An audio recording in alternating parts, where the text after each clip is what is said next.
Assalamualaikum warahmatullahi wabarakatuh. Baiklah, di sini saya akan menjelaskan tentang pekodean Huffman dan Simon Cannell. Kenalkan, nama saya Faris Nandani dengan BP 1810953001 dari jurusan Teknik Elektro Universitas Andalas. Baiklah, kita akan pertama pengkodean algoritma Huffman. Pengkodean ini dibuat oleh seorang mahasiswa MIT bernama David Huffman. Merupakan salah satu metode paling lama dan paling terkenal dalam kompresi teks. Metode ini adalah suatu teknik kompresi data secara statistik yang bekerja dengan mereduksi panjang kode rata-rata dan menghasilkan kode prefix yang digunakan untuk mempresentasikan simbol-simbol dari suatu jenis huruf. Di pengkodean Huffman ini ada nama yang pohon Huffman. Jadi algoritma Huffman menggunakan suatu pohon dalam prosesnya. Dalam suatu pohon dikenal dengan terminologi parent, orang tua, dan child. Nah, jadi parent yaitu sebuah simpul yang memiliki lintasan ke simpul lain dengan tingkatan level di bawahnya. Sedangkan child yaitu sebuah simpul yang memiliki lintasan ke simpul lainnya dengan tingkatan level di atasnya. Berdasarkan jumlah anak pohon Huffman dikategorikan ada unner dan binner. Unner itu pohon dengan orang tua yang hanya memiliki satu anak. Binner pohon dengan orang tua yang memiliki dua anak. Jadi pengkodean dengan Huffman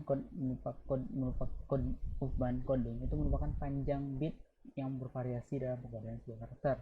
Karakter dengan frekuensi kemunculan yang lebih memiliki panjang bit yang lebih pendek. Jadi langkah-langkah algoritma Huffman itu ada langkah-langkahnya itu yang pertama itu hitung statistik frekuensi jumlah kemunculan masing-masing simbol. Yang kedua, simpan hasil informasi bobot masing-masing simbol. Yang ketiga, membangun pohon Huffman berdasarkan larik bobot dari masing-masing simbol. Yang keempat, itu konversi pohon Huffman menjadi kode spesifik untuk setiap simbol. Contohnya, berikut ini adalah sebuah contoh cara penggunaan sebuah string. Misalkan kita mempunyai sebuah string yang bernilai itu A B C A B C. Dalam kode ASCII string 7 huruf kan A B C B C itu memiliki 7 huruf dan membutuhkan, jadi kita cari byte-nya. Jadi kan 7 dikali 8 byte, jadi 56 byte. Jadi dengan rincian sebagai berikut. Untuk A itu yaitu 010000000001 A sama B itu 0100000010, C itu 01000011, A itu B, C yang tadi. Selanjutnya, berdasarkan algoritma yang telah disebutkan sebelumnya, maka kita pertama kali akan menghitung frekuensi kemunculan dari setiap karakter. Jadi string tadi itu AA BC ABC. A itu ada 3, B itu ada 2, C itu ada 2. Setelah itu kita bagi dengan per 7. Jadi B itu ada 2 per 7, C itu ada 2 per 7, A itu ada 3 per 7. Dimana kalau C itu ada B sama C itu 4 per 7, A itu 3 per 7, A itu A3 per 7, BC itu 4 per 7. Pemecahan masalah berdasarkan tabel tersebut, maka dapat disusun model pohon Huffman-nya seperti ini. A, B, C 7, A1 itu A3 per 7. Setelah itu karena kita telah mengeluarkan si A, maka tertinggal si B, C. Jadi BC itu memiliki 4 per 7. Kita chartkan lagi. Jadi pairannya itu ABC. Jadi BC itu merupakan chart dari ABC, dan B dan C itu merupakan chart dari BC. Untuk BC itu yaitu B itu memiliki 2 per 7 dan C memiliki 2 per 7 juga. Berdasarkan pohon Huffman yang ditunjukkan pada hasil di atas, maka dapat ditentukan kode Huffman untuk masing-masing setiap simbol dalam string ABC.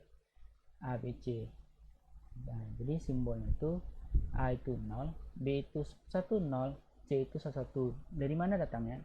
Kita lihat dari sini. A itu 0, B itu 10, C itu 11. Itulah kode Huffman dari simbol ABC. Jadi static movement coding. Frekuensi karakter string yang akan dikompresi dan diinstal terlebih dahulu. Selanjutnya dibuat apa itu static movement coding itu, yaitu frekuensi karakter string yang akan dikompres dianalisis terlebih dahulu. Selanjutnya dibuat pohon movement yang merupakan pohon binar dengan root awal yang diberikan nilai 0 sebelah kiri dan 1 di pihak kanan. Jadi sedangkan selanjutnya untuk dahan kiri selalu diberi nilai 1 dan 0 sebelah kanan, dan di dahan kanan diberi 0 sebelah kiri, 0 1 sebelah kanan. Jadi misalnya sebelah kirinya itu 0 kan, itu anaknya itu memiliki 1 0. Kalau 1 itu memiliki anaknya 0 1. Apa yang disebut dengan abad approach itu merupakan frekuensi terkecil dikerjakan terlebih dahulu dan diletakkan ke dalam leaf dalam daun. Kemudian leaf akan dikombinasikan dijumlahkan probabilitasnya menjadi root di atasnya. Misal mama saya, dan kita memiliki string mama saya.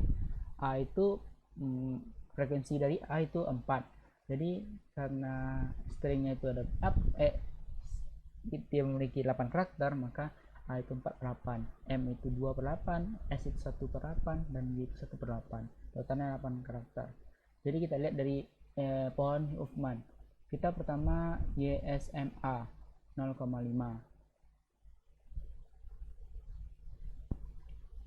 ya, YSMA 1 harusnya 1. Kita memiliki 1. Misalnya mama itu menilai 1 ya kan. Jadi A itu 4 per 8. 4 per 8 itu memiliki setengah dari nilai YSMA.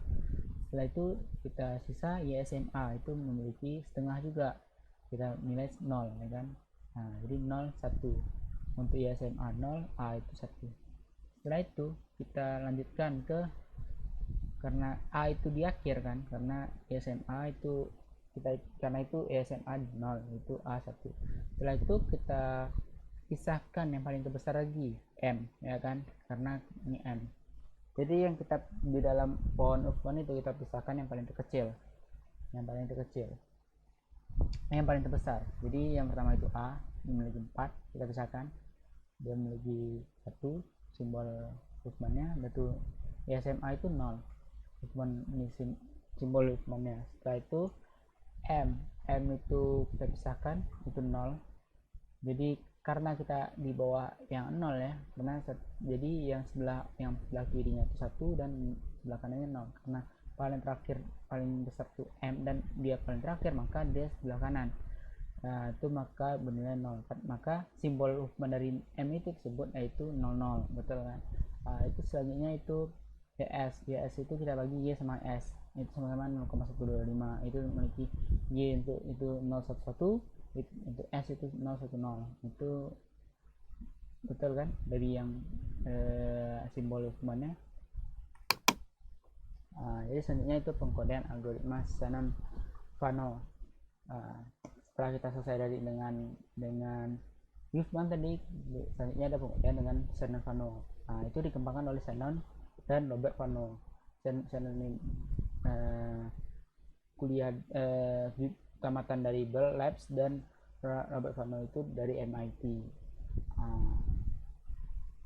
Shannon itu berasal dari Bell Labs dan Robert Fano itu berasal dari MIT. Pada dasarnya cara kerja dari algoritma Shannon-Fano ini sama persis dengan Huffman. Algoritma ini membentuk sebuah pohon, kemudian mengcodingnya, dan yang terakhir adalah mengembalikannya dalam bentuk karakter teks atau decoding. Hanya saja perbedaan yang fundamental dapat pada pembuatan pohonnya. Pembuatan pohon pada Shannon-Fano dibuat berdasarkan proses dari atas ke bawah, berdasarkan dengan Huffman yang membuat pohon dari bawah ke atas. Dari atas ke bawah. Jadi Shannon-Fano itu dari atas ke bawah pembacaannya, sedangkan kalau Huffman itu dari bawah ke atas. Itu perbedaannya. Algoritma dari Shannon-Fano ini pertama urutkan simbol berdasarkan frekuensi kemunculannya dari besar ke kecil. Nah, itu bagi simbol menjadi 2 bagian secara rekursif dengan jumlah yang kira-kira sama dengan pada kedua bagian, sampai tiap bagian hanya terdiri dari 1 simbol. Contoh ya, kita memiliki 5 simbol yang dikodekan dan memiliki frekuensi A itu 15, B itu 7, C itu 6, D itu 6, dan E itu 5. Semua simbol diurutkan berdasarkan frekuensi dari kiri ke kanan, ditunjukkan pada gambar. A menempatkan garis pemisah dan gambar A. Oke, gambarnya ini gambar A, 5 buah jadi kiri kanan ya. Setelah itu Silakan ngambil antara simbol B, C menghasilkan total 22 di grup kiri dan 17 di kelompok yang tepat. Sisanya A, B, C, D, E, karena kita bagi A sama B, C, D, E. 22 sebelah kiri dan kanan 17. Nah, bagian ini A dan B masing-masing memiliki kode dengan bit 0, dan C, D, E akan memulai dengan 1. Ini 0, ini 1. Seperti dengan gambar B. Kemudian di sebelah kiri, di setengah dari pohon mendapatkan divisi baru, yaitu di antara A dan B, maka menjadi A dan B. A itu jadi karena di sini 0 tadi, di sini maka 1 0. A, maka A daun dengan kode O00 dan B daun itu 01 O. Oke, setelah 4 divisi prosedur dihasilkan itu, maka pohon ini final 3 simbol untuk yang tinggi. Teruskan 2 bit kode dan 2 simbol yang lebih rendah memiliki 3 bit. Nah, kode tersebut dengan gambar tersebut. Jadi ini 01 01 01. Nah, 01 01. Jadi untuk A itu 0 0, 0 B itu 01, untuk C itu 0 0, untuk D itu 0 1 0, untuk E itu 0 1 1 salah, C itu 1 0, untuk D itu 1 1 0, untuk E itu 1 1 1. Itulah untuk algoritma Shannon-Fano. Nah, jadi sekian penjelasan dari saya tentang pengkodean Huffman dan pengkodean Shannon-Fano. Jika ada salah mohon maaf. Wabillahi taufiq wal hidayah. Wassalamualaikum warahmatullahi wabarakatuh.